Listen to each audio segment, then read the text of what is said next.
Hello friends, good morning. നമ്മുടെ reality സീരിയലിലേക്ക് എല്ലാവർക്കും സ്വാഗതം. അങ്ങനെ സുധീഷും നിധിയും കൂടെ ജോലിക്ക് ആയിട്ടങ്ങ് പോയി, ഇൻ്റർവ്യൂവിൻ്റെ കാര്യങ്ങൾക്കൊക്കെ ആയിട്ട് പോയി. ഈ സമയത്ത് അവരെ യാത്രയാക്കിയിട്ട് ഹരീഷും നികേഷും സുഭാഷും കൂടി അവിടെ നിൽക്കുക. അപ്പോൾ സുഭാഷ് ഏട്ടൻ ഇന്ന് ജോലിക്ക് പോകണില്ലെന്ന് ചോദിക്കുമ്പോൾ ഇല്ലടാ ഞാനിന്ന് ലീവാണെന്ന് സുഭാഷ് പറഞ്ഞു. അതൊന്നും പറ്റി ഒരിക്കലും ലീവാക്കാത്തതാണല്ലോ, എന്നാ കാര്യം എന്ന് ഹരീഷ് ചോദിക്കുമ്പോൾ ഒന്നുമില്ലടാ ചുമ്മാതെയാണെന്നും പറഞ്ഞു സുഭാഷ് അകത്തേക്ക് കയറിപ്പോയി. അപ്പോൾ ഈ നികേഷും ഹരീഷും കൂടി എന്തോ പ്രശ്നം ഉണ്ടല്ലോ എന്ന് പറഞ്ഞു. അല്ലെങ്കിൽ തന്നെ മൊത്തത്തിൽ ഒരു സാഡ് മൂഡാണ് എന്ന് പറഞ്ഞുകൊണ്ട് നികേഷ് പറയാം. എന്തേലും ആട്ടെ എന്ന് പറഞ്ഞു ഹരീഷ് അകത്തേക്ക് കയറിപ്പോയി. സുഭാഷ് എന്നിട്ട് അടുക്കളയിൽ പോയി ചിന്തിച്ചിങ്ങനെ നിൽക്കുക കേട്ടോ. അപ്പോൾ ആ ഒരു ചിന്തയിൽ നമ്മുടെ സുനന്ദയാണ് മുഴുവനും. സുനന്ദ ചെറുക്കൻ്റെ കൂടെ ചെല്ലുന്നതും ആരതി ഒഴിഞ്ഞ് സുനന്ദയെ വീട്ടിലേക്ക് കയറ്റുന്നതും സുനന്ദ തിരിഞ്ഞു നോക്കി സുഭാഷിനെ നോക്കി കരയുന്നതും അതെല്ലാം മനസ്സിലിങ്ങനെ കിടന്ന് ഇങ്ങനെ മിന്നി മറിഞ്ഞ് കണ്ണൊക്കെ നിറഞ്ഞ് കരഞ്ഞുകൊണ്ട് നമ്മുടെ സുഭാഷ് അവിടെ അങ്ങനെ നിൽക്കുവാണ്. സുഭാഷിനത് താങ്ങാൻ പറ്റാത്ത ഒരു അവസ്ഥ. ഇത് കഴിഞ്ഞതിന് ശേഷം പിന്നെ നമ്മുടെ നിധി സുധീഷ് ഇവർ ആ കമ്പനിയിലേക്ക് എത്തി.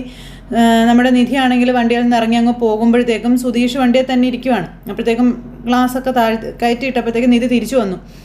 എന്താന്ന് ചോദിച്ചു.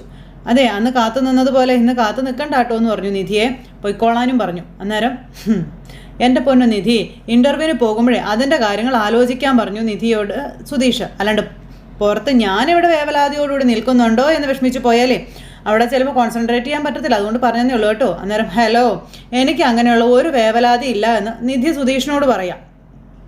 എനിക്ക് വേണ്ടി വെറുതെ കാത്തു നിന്നിട്ട് നിങ്ങളുടെ ഉള്ള പണി കളയാൻ ഇട വരണ്ടല്ലോ എന്ന് വിചാരിച്ച് പറഞ്ഞതേ ഉള്ളൂ എന്ന് പറയുമ്പം അത് സാരമില്ല, നിധിക്ക് പണി കിട്ടിയാൽ പിന്നെ അത് മതിയല്ലോ നമുക്കെന്ന് സുധീഷ് പറയുമ്പോൾ നിധി ഇങ്ങനെ നോക്കുക. അയ്യോ എൻ്റെ പൊന്നെ, അതല്ല ഞാൻ പറഞ്ഞത്. ഇടയ്ക്ക് വേണമെങ്കിൽ എനിക്കൊരു കടമൊക്കെ ചോദിക്കാമല്ലോ എന്ന് ഞാൻ ഉദ്ദേശിച്ചേ. അങ്ങനെ കൂടുതൽ ഒരുപാട് ഉദ്ദേശിക്കണ്ട, ചിലപ്പോൾ സങ്കടപ്പെടേണ്ടി വരുമെന്ന് നിധി പറഞ്ഞു. ശരി ആയിക്കോട്ടെ എന്നും പറഞ്ഞു സുധീഷ്. ഇനി 15 മിനിറ്റേ ഉള്ളൂ, വേഗം പോയിട്ട് വരാൻ പറഞ്ഞു. അങ്ങനെ നമ്മുടെ നിധിയെ സുധീഷ് പറഞ്ഞു വിട്ടു. സുധീഷ് അവിടെ വെയിറ്റ് ചെയ്യുകയാണ് നിധിക്ക് വേണ്ടി. ആ സമയത്ത് പിന്നെ കാണിക്കാൻ നമ്മുടെ സുനന്ദയാട്ടോ. സുനന്ദയാണെന്നുണ്ടെങ്കിൽ ഇങ്ങനെ വിഷമിച്ച് മുറിയിൽ തന്നെ ഒറ്റപ്പെട്ട് അങ്ങനെ ഇരിക്കുക. ആ സമയത്ത് അവിടെ വീട്ടിലെല്ലാവരും അച്ഛനമ്മമാരും ഒക്കെ ആയിട്ട് ലളിത അതുപോലെ ധനേന്ദ്രൻ ഇവരെല്ലാവരും ഇരുന്ന് ഇങ്ങനെ സംസാരിക്കുകയാണ് വീട്ടു വിശേഷങ്ങളും കാര്യങ്ങളൊക്കെ. അപ്പോൾ അവിടുത്തെ കാര്യങ്ങളൊക്കെ അച്ഛന് നന്നായിട്ട് അറിയാവുന്നതല്ലേ അങ്ങനെയൊക്കെ പറഞ്ഞ് ഇവരിങ്ങനെ സംസാരിക്കുന്നു. അപ്പോൾ സുനന്ദ ഇതൊക്കെ കേട്ടോണ്ട് ഇങ്ങനെ നിൽക്കുവാണ്. അപ്പോൾ ഇവിടെയുള്ളവർക്ക് നോക്കുമ്പോൾ അങ്ങനെയല്ലേ, ദുബായ് വലിയ സ്ഥലം, നമ്മളവിടെ സുഖിച്ച് ജീവിക്കുകയാണെന്ന് ഇവരുടെയൊക്കെ സങ്കല്പമൊന്നും നമ്മൾ പെടുന്ന പാട് നമുക്കല്ലേ അറിയുള്ളൂ എന്നൊക്കെ പറഞ്ഞ് ധനേന്ദ്രനും മരുമോനും കൂടെ ഇരുന്ന് ഭയങ്കര സംസാരമാണ്. സുനന്ദ ഇതൊക്കെ കേട്ടിട്ട് ഒന്നും മിണ്ടുന്നില്ല. അപ്പോൾ സുനന്ദ വന്ന് ഇവരെ ഇങ്ങനെ നോക്കി നിൽക്കുമ്പോൾ മോളെ എന്നും പറഞ്ഞ് വിളിച്ചു ധനേന്ദ്രൻ. അശ്വൻ്റെ അമ്മയും അശ്വൻ്റെ അച്ഛനും അമ്മയും ഇപ്പം ഇറങ്ങും, എന്നിട്ട് നാളെ രാവിലെ ഇവിടെ വന്ന് നിങ്ങളെ കൂട്ടിക്കൊണ്ട് പോകാമെന്നാണ് പറയുന്നതെന്ന് പറയുമ്പോഴത്തേക്കും സുനന്ദ ഒന്നും മിണ്ടാതെ ഇങ്ങനെ നിൽക്കുവാണ്. അപ്പോൾ ദിവസം നോക്കിയപ്പോഴേ നാളെയാണ് പെൺകുട്ടിക്ക് വീട്ടിലേക്ക് കയറാൻ പറ്റിയ ഒരു സമയം എന്നാണ് പറഞ്ഞതെന്ന കാര്യം പറയുവാണേ. ആ സമയത്ത് നാളെ പോയാലേ പിന്നെ കുറച്ച് നാൾ കഴിഞ്ഞ് അശ്വന്മാൻ ദുബായിലോട്ട് പോകും കേട്ടോ, പിന്നെ ജീവിതമേ അങ്ങ് മാറാൻ പോവുകയാണെന്നൊക്കെ പറഞ്ഞ് വല്യച്ഛൻ അവിടെ നിന്ന് സുനന്ദയോട് പറയുവാണ്. പിന്നെ നോക്ക്, ഈ ഗംഗാധര മാമനെയൊക്കെ ഓർമ്മ വേണം കേട്ടോ മോളെ എന്നൊക്കെ പറഞ്ഞുകൊണ്ട് വല്യമ്മാവൻ അവിടെ ഇരുന്ന് ഇങ്ങനെ വലിയ ഡയലോഗ്. അപ്പോൾ വളർത്തി വലുതാക്കിയവരൊക്കെ അങ്ങനെ അങ്ങ് മറക്കാൻ പറ്റുമോ അമ്മാവ അല്ല സുനന്ദ എന്നും ചോദിച്ചുകൊണ്ട് അന്നേരത്തേക്കും സുനന്ദയുടെ ചെറുക്കൻ പറയുന്നു. സുനന്ദ അതിനൊന്നും മിണ്ടുന്നില്ല, ഇങ്ങനെ തലയും കുനിച്ചിങ്ങനെ നിൽക്കുക. അപ്പോഴത്തേക്കും ജ്യൂസുമായിട്ട് വന്നു നമ്മുടെ ലളിത. എല്ലാവരും ജ്യൂസൊക്കെ കുടിച്ച് അങ്ങനെ ഇരിക്കുന്നു. അപ്പോൾ സുനന്ദയാണെന്നുണ്ടെങ്കിൽ അങ്ങ് മാറി നിൽക്കുമ്പോഴത്തേക്ക് ലളിത വന്ന് സുനന്ദയ്ക്ക് ജ്യൂസ് കൊടുക്കും. നീ കൊണ്ടുപോകാനുള്ളതൊക്കെ ഒരുക്കി വെച്ചാൽ മോളേന്ന് ചോദിച്ചു. സുനന്ദ ഒന്നും മിണ്ടുന്നില്ല കേട്ടോ, ഒരക്ഷരം പോലും മിണ്ടാതെ ഇങ്ങനെ നിൽക്കുന്നു. അപ്പോൾ ലളിതയ്ക്ക് വല്ലാത്തൊരിതാ.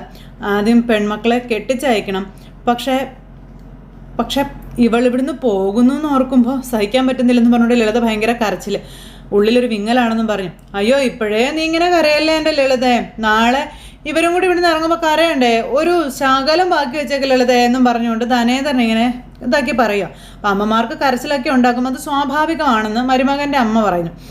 അപ്പോൾ അത് ആണുങ്ങൾക്ക് പറഞ്ഞാൽ മനസ്സിലാവില്ലല്ലോ എന്ന് ലളിതയുടെ വകയൊരു സംസാരവും കൂടി.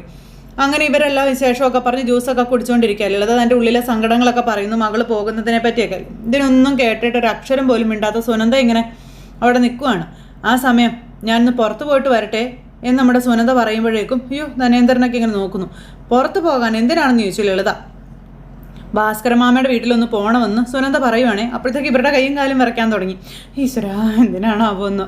ആ സമയത്ത് ഗംഗാധരമാമൻ അല്ല മോളെ അതിപ്പോൾ എന്തിനാ അങ്ങോട്ട് പോകുന്നേ അത് അപ്പോൾ ഭാസ്കരമാമനും മക്കളുടെ കൂടെയല്ലേ ഞാൻ കളിച്ചു വളർന്നത്, കല്യാണത്തിന് അവരുണ്ടായിരുന്നില്ലെന്നും ഞാൻ അവരോടൊക്കെ ഒന്ന് യാത്ര പറഞ്ഞിട്ട് വരട്ടെ എന്നും പറഞ്ഞുകൊണ്ട് നമ്മുടെ സുനന്ദ ഇങ്ങനെ പറയാം. അപ്പോൾ ഇവരിങ്ങനെ നോക്കുന്നു.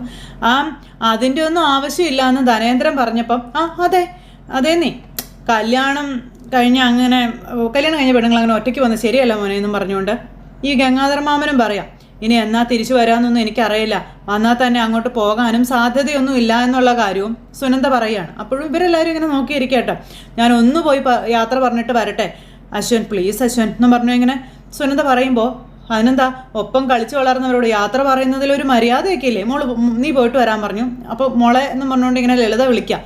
ഒരു നോട്ടം ഒന്ന് നോക്കി ലളിത, അവരായിട്ട് ഇപ്പം നമുക്ക് അടുപ്പമൊന്നും ഇല്ലല്ലോ, പിന്നെന്തിനാ നീ വെറുതെ നീ പോണ്ട മോളെ എന്ന് പറഞ്ഞുകൊണ്ട് ലളിത എങ്ങനെ പറയണു. അപ്പോൾ ഈ അശ്വിൻ്റെ അച്ഛനും അമ്മയും നോക്കുവാണ്, നിങ്ങൾ വീട്ടുകാർ തമ്മിലല്ലേ വഴക്കുള്ളൂ, ഞാനും അവരും തമ്മിൽ വഴക്കൊന്നും ഇല്ലല്ലോ, ഉണ്ടോ, ഒന്ന് പോയി പറഞ്ഞിട്ട് വരാമെന്ന് സുനന്ദ പറഞ്ഞേ തീരുമെന്നും പറഞ്ഞ് ഒറ്റക്കാലിൽ നിൽക്കുക. അതിൻ്റെ ആവശ്യമില്ലെന്ന് പറഞ്ഞില്ലേ മോളെ എന്ന് പറഞ്ഞുകൊണ്ട് ധനേന്ദ്രൻ അന്നേരം വീണ്ടും സുനന്ദയെ തകരുന്നു. അപ്പോൾ മോള് പോയിട്ട് വരട്ടേന്നേ, അതിനപ്പോൾ എന്താ എന്ന് അശ്വിൻ്റെ അച്ഛൻ പറഞ്ഞു. കല്യാണം കഴിഞ്ഞ് അങ്ങോട്ട് വരാൻ നേരത്തെ ഇനി അങ്ങനെ ഒരു സങ്കടം വേണ്ട, പോയി വന്നോളൂ കുട്ടി എന്നും പറഞ്ഞുകൊണ്ട് ഇങ്ങനെ പറഞ്ഞു. താങ്ക്സും പറഞ്ഞു നമ്മുടെ സുനന്ദ അവിടെ നിന്ന് അങ്ങ് പോയി. സുനന്ദ പോയപ്പോഴത്തേനും ലളിതയുടെ ചങ്കിൽ പഞ്ഞി വെച്ചാൽ കത്തും. ലളിത എന്നിട്ട് പിന്നാലെ അങ്ങ് പോവുക. പിന്നാലെ പോയിട്ട് സുനന്ദയെ വഴിയിൽ പിടിച്ച് നിർത്തി. ഇനി നിനക്ക് ഉടങ്ങാറായിട്ടില്ലല്ലോ എടീ എന്നും ചോദിച്ച്. സുനന്ദയുടെ നിപ്പെന്ന് പറഞ്ഞ ലളിത ദഹിപ്പിക്കുന്ന രീതിയിലാണ്. ഞങ്ങളെല്ലാവരും കൂടെ ചേർന്ന് എങ്ങനെയെങ്കിലും നിന്റെ ജീവിതം ഒന്ന് കര പറ്റിക്കാൻ നോക്കുമ്പോൾ നിനക്കത് നശിപ്പിച്ചേ മതിയാവുമല്ലേ എന്ന് ചോദിച്ചുകൊണ്ട് ദേഷ്യപ്പെടുന്നു അമ്മ. മര്യാദയ്ക്ക് നാടക്കടി വീട്ടിലേക്കെന്നും പറഞ്ഞുകൊണ്ട് പിടിക്കുമ്പോഴത്തേക്കും വിട്ടൊട്ട് പോകരുതേനെന്ന് പറഞ്ഞുകൊണ്ട് സുനന്ദ ലളിതയോട് ദേഷ്യപ്പെട്ടു. എടി നിന്നെ ഇനി അവിടെ കണ്ട ആളുകൾ എന്തു പറയുമെന്ന് ചോദിച്ചു. എടി നിന്റെ കല്യാണം കഴിഞ്ഞു പെണ്ണേ, നാണമില്ലല്ലോ നിനക്ക് എന്നൊക്കെ ചോദിച്ചിങ്ങനെ ആ രീതിയിൽ സംസാരിക്കല്ലേ ലളിത. ആ വീട്ടിൽ അവനുമായിട്ട് നിനക്ക് അടുപ്പം ഉണ്ടായിരുന്നു എന്ന് അറിഞ്ഞിരുന്നെങ്കിൽ കല്യാണമേ നടക്കില്ലായിരുന്നു എന്നും ഒരു തരത്തിൽ അത് നടന്നു കഴിഞ്ഞപ്പോൾ വീണ്ടും അങ്ങോട്ട് തന്നെ പോണോ നിനക്കൊന്നും ചോദിച്ചുകൊണ്ട് ദേഷ്യപ്പെടുമ്പോൾ മോത്തി അങ്ങ് നിർത്താൻ പറഞ്ഞു ലളിതയോട് സുനന്ദ. എന്നെ ആ വീട്ടിൽ കാണുന്ന നാട്ടുകാർക്കൊന്നും തോന്നില്ല, കാരണമേ നിങ്ങളോളം വിവരം കെട്ടവരല്ല അവരെന്നും പറഞ്ഞുകൊണ്ട് ഇങ്ങനെ പറയാം. റോഡിൽ നിന്ന് ബഹളം വെച്ച് നിങ്ങൾ വെറുതെ നാറാൻ നിൽക്കരുത് കേട്ടോ എന്ന് സുനന്ദ ലളിതയോട് പറയാം. ഈ കല്യാണത്തിന് രക്ഷപ്പെടാൻ വേണ്ടി ആ വീട്ടിൽ പോയി നിന്നവളാ ഞാൻ. ആ സമയത്ത് സുഭാഷ് ചേട്ടൻ ഒരു ഇത്തിരി ധൈര്യം കാണിച്ചിരുന്നെങ്കിലേ ഇതൊന്നും നടക്കില്ലായിരുന്നു എന്നും സുനന്ദ ലളിതയോട് പറയാം. നാട്ടുകാരുടെ മുന്നിൽ നിങ്ങൾക്ക് അഭിമാനത്തോടെ നിൽക്കാനും കഴിയില്ലായിരുന്നു എന്നും പറഞ്ഞു. അപ്പോൾ അത് സുഭാഷ് ചേട്ടൻ ചെയ്തില്ല, പകരം എന്നെ ഉപദേശിച്ച് നിങ്ങളോടൊപ്പം തിരിച്ചയക്കുകയാണ് ചെയ്തതെന്ന് സുനന്ദ പറയുകയാണ്. അപ്പോഴത് ചെയ്യാത്ത സുഭാഷ് ചേട്ടൻ പിന്നെ എന്ത് ചെയ്യും നമ്മ കരുത്തുന്നതെന്നും സുനന്ദ ലളിതയോട് ചോദിക്കും കേട്ടോ. അങ്ങനെ വൃത്തികേട് ചിന്തിക്കാൻ നിങ്ങൾക്ക് എങ്ങനെ മനസ്സ് വരുന്നു എന്നും ചോദിച്ചു. ലളിതയ്ക്കൊന്നും പറയാനില്ല. ശരിയാ, എൻ്റെ വിവാഹം കഴിഞ്ഞു, അതെനിക്ക് നല്ല ബോധ്യവും ഉണ്ട്. അടയാളമായിട്ട് കഴുത്തിൽ ഈ താലിയും കിടപ്പുണ്ട്. എന്നാൽ എന്നെക്കാളും നിങ്ങളെക്കാളും ആ ബോധമുള്ളത് സുഭാഷ് ചേട്ടനായിരിക്കുമെന്നും സുനന്ദ അമ്മയോട് പറയാം. ആ മനുഷ്യനെ മനസ്സിലാക്കാൻ നിങ്ങൾക്ക് ഒരിക്കലും കഴിയില്ല എന്നും മുഖത്ത് നോക്കി അങ്ങ് പറഞ്ഞേ. ഇരുണ്ടൊരു കുഴിയാണ് നിങ്ങളുടെ മനസ്സ്, നല്ലത് കാണാനുള്ള വെളിച്ചം നിങ്ങളുടെ ആ കുഴിയിൽ ഇല്ലാന്നും സുനന്ദ ലളിതയോട് പറഞ്ഞിട്ട്, ഇത്രയും കാലം നിങ്ങൾ പറഞ്ഞതനുസരിച്ച് ഞാൻ ജീവിച്ചില്ലേ, ഇനി എൻ്റെ ജീവിതത്തിൽ നിങ്ങൾ ഇടപെടണ്ടെന്നും സുനന്ദ ലളിതയോട് പറയണം. ഞാൻ എൻ്റെ ഭർത്താവിനോട് അനുവാദം വാങ്ങിച്ചിട്ടാണ് ആ വീട്ടിൽ നിന്ന് പോന്നത്. എൻ്റെ ഭർത്താവിൻ്റെ അച്ഛനും അനുവദിച്ച ഒരു കാര്യം ചെയ്യാനേ എനിക്കിനി നിങ്ങളുടെ സമ്മതം വേണ്ട, മനസ്സിലായല്ലോ എന്നും പറഞ്ഞ് ലളിതയെ പുഷ്പം പോലെ തള്ളിക്കളഞ്ഞിട്ട് അങ്ങ് പോവുക സുഭാഷിൻ്റെ അടുത്തേക്ക്. എന്നും പറഞ്ഞുകൊണ്ട് ലളിത അവിടെ നിന്ന് സുനന്ദ മണിമണി പോലെ കാര്യം നടത്താനായിട്ട് അങ്ങ് പോയി. ഇത് കഴിഞ്ഞ് പിന്നെ നമ്മുടെ നിധി അവിടെ ഇരിക്കുന്നു. അപ്പോൾ കുറേ പിള്ളേരുണ്ട് വേറെ. അപ്പോൾ നിധി ഇങ്ങനെ ഇരിക്കുന്നു. അപ്പോൾ നിധിയുടെ പേര് വിളിച്ചു, നിധിയെ അകത്തേക്ക് ക്ഷണിച്ചു. നിധി അകത്തേക്ക് കയറി ചെല്ലുന്നു. അതിനുശേഷം നിധിയോട് പാസ്സായ കാര്യവും പറഞ്ഞു. ആ സമയത്ത് കൺഗ്രാറ്റ്സ് ഒക്കെ പറയാം തൊട്ടടുത്തിരുന്ന ആൾ. ഇപ്പോൾ സെയിം ടു ഒക്കെ പറഞ്ഞു. അപ്പോൾ HR ഇൻ്റർവ്യൂ അത്രയും പ്രശ്നമുള്ള കാര്യമൊന്നും അല്ല. അപ്പോൾ ശമ്പളക്കാരിയൊക്കെ സംസാരിക്കായിരിക്കും, എന്നാൽ വരട്ടെ ഓക്കെ എന്നും പറഞ്ഞുകൊണ്ട് ആ ചെറുപ്പക്കാരൻ അവിടെ നിന്ന് അങ്ങ് പോയി കേട്ടോ.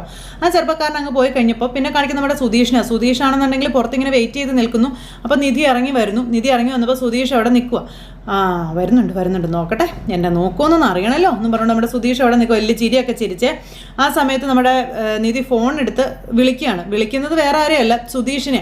അപ്പോൾ സുധീഷിനെ വിളിച്ച് അപ്പോൾ എന്നോട് എന്തൊക്കെയോ ഉണ്ട് എന്നും പറഞ്ഞുകൊണ്ട് ഇങ്ങനെ നമ്മുടെ സുധീഷ് കോൾ എടുത്തു. ഹലോ സുധീഷേ, അതാ ഇങ്ങോട്ടൊന്ന് നോക്കിക്കേന്നും പറഞ്ഞുകൊണ്ട് ഇങ്ങനെ കൈ പൊക്കി കാണിച്ചു. നോക്കുമ്പോൾ സുധീഷ് അവിടെ നിൽക്കുന്നു. അപ്പോൾ നിധി ഫോൺ കട്ട് ചെയ്ത് സുധീഷിൻ്റെ അടുത്തേക്ക് ചെന്നു. ആ മുഖം കണ്ടാൽ അറിയാം പറയാൻ പോകുന്ന സന്തോഷ വാർത്തയാണെന്ന്. അപ്പം ഞാൻ സുധീഷ് പോയെന്ന് വിചാരിച്ചതെന്ന് നിധി പറയുമ്പം ഞാനങ്ങനെ പോവാനാ, നെഞ്ച് കിടന്ന് പടപടാന്ന് ഇടിച്ചുകൊണ്ടിരിക്കുകയല്ലായിരുന്നു, എന്തായിരുന്നു കാര്യം? അപ്പോൾ സെക്കൻഡ് റൗണ്ട് ക്ലിയർ ആയെന്ന് പറഞ്ഞപ്പോൾ എന്ന് പറഞ്ഞുകൊണ്ട് നമ്മുടെ സുധീഷ് ഭയങ്കര സന്തോഷ പ്രകടനം. ആക്ച്വലി ഇൻ്റർവ്യൂ ശരിക്കും ടഫായിരുന്നു എന്നും എനിക്ക് മുൻപേ പോയൊരു പലരും ബുദ്ധിമുട്ടാണെന്ന് പറഞ്ഞപ്പോഴേ ശരിക്കും ഞാൻ ഡൗൺ ആയിട്ട് അകത്ത് കയറിയത്. എന്നാലും എന്നാൽ കഴിയുന്നത്ര കോൺഫിഡൻസുകളോടുകൂടി ഞാൻ കാര്യങ്ങളെല്ലാം പറഞ്ഞു എന്നൊക്കെ പറഞ്ഞു. പഠിച്ചത് ഒരു ചെറിയ കോളേജിലായതുകൊണ്ട് ആ പേര് പറഞ്ഞ് ഒഴിവാക്കും എന്നുള്ളൊരു പേടി എനിക്ക് ഉണ്ടായിരുന്നു. പക്ഷെ അവസാനം കിട്ടി എന്ന് നിധി സന്തോഷത്തോടെ പറയുമ്പം ജോലി ഉറപ്പായോ എന്ന് ചോദിച്ചു. ഇനി HR ഇൻ്റർവ്യൂ ബാക്കിയുണ്ട്, അത് പക്ഷേ എളുപ്പമായിരിക്കും എന്നൊക്കെ പറയുകയാണ് നിധി സുധീഷിനോട്.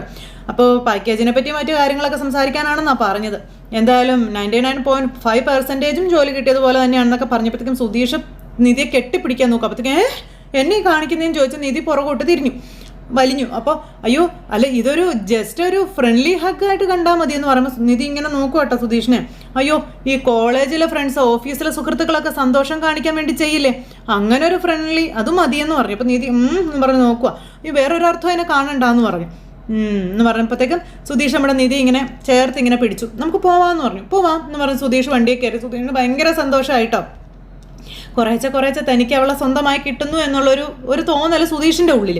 ഈ സമയത്ത് പിന്നെ കാണിക്കും നമ്മുടെ സുഭാഷ് അവിടെ തുണി അലക്കി വിരിച്ചുകൊണ്ടിരിക്കുമ്പോൾ സുഭാഷിൻ്റെ ഫോണിലേക്ക് കോൾ വരുന്നു. സുഭാഷ് അത് അറ്റൻഡ് ചെയ്തു. അതിനുശേഷം വീണ്ടും തൻ്റെ ജോലികളൊക്കെ തീർത്ത് അടുക്കളയിലേക്ക് അടുത്ത ജോലിക്ക് കയറി.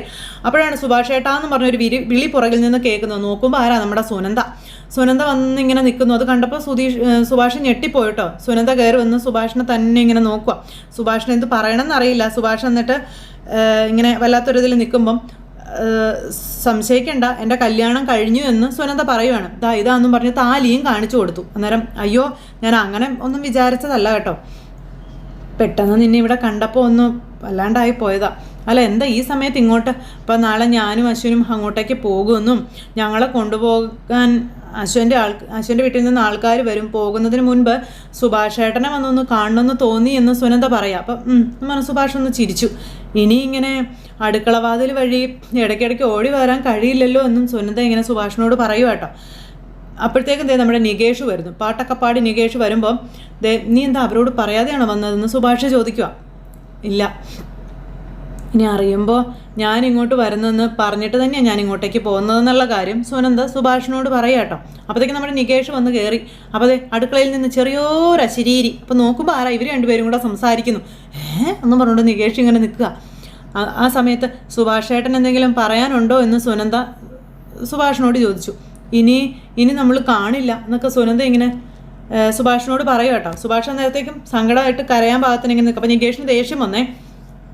കല്യാണമൊക്കെ കഴിഞ്ഞില്ലേ, എവിടെ ആയാലും നീ സുഖമായിട്ടിരിക്കണമെന്ന് സുഭാഷ് സുനന്ദയോട് പറയുവാണ്. സന്തോഷമായില്ലേ ഇപ്പോൾ എന്നൊക്കെ ചോദിക്കുമ്പോഴത്തേക്കും സുനന്ദയുടെ കണ്ണൊക്കെ നിറഞ്ഞു. അപ്പോൾ സുഭാഷ് ഇങ്ങനെ ആകെ വിഷമത്തിൽ ഇങ്ങനെ സുനന്ദയെ നോക്കുക കേട്ടോ. സുനന്ദയ്ക്ക് എന്ത് പറയണമെന്ന് അറിയില്ല. സുനന്ദ ഇങ്ങനെ എന്തോ സുനന്ദയുടെ തെറ്റുപോലെ ആണ് സുഭാഷ് സംസാരിക്കുന്നതെന്നുള്ള രീതിയിൽ സുനന്ദ സുഭാഷിനെ നോക്കിക്കൊണ്ട് ഇങ്ങനെ നിൽക്കുക.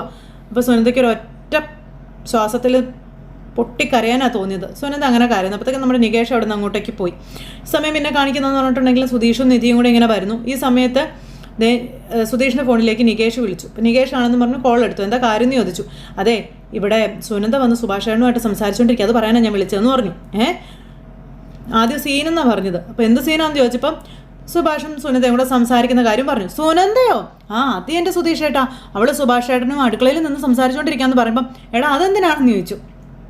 ഇതൊക്കെ എനിക്കറിയാവോ? ഇനി അതും കണ്ട് വലിയച്ഛനും അമ്മായും വന്നു കഴിഞ്ഞാൽ അറിയാവല്ലോ.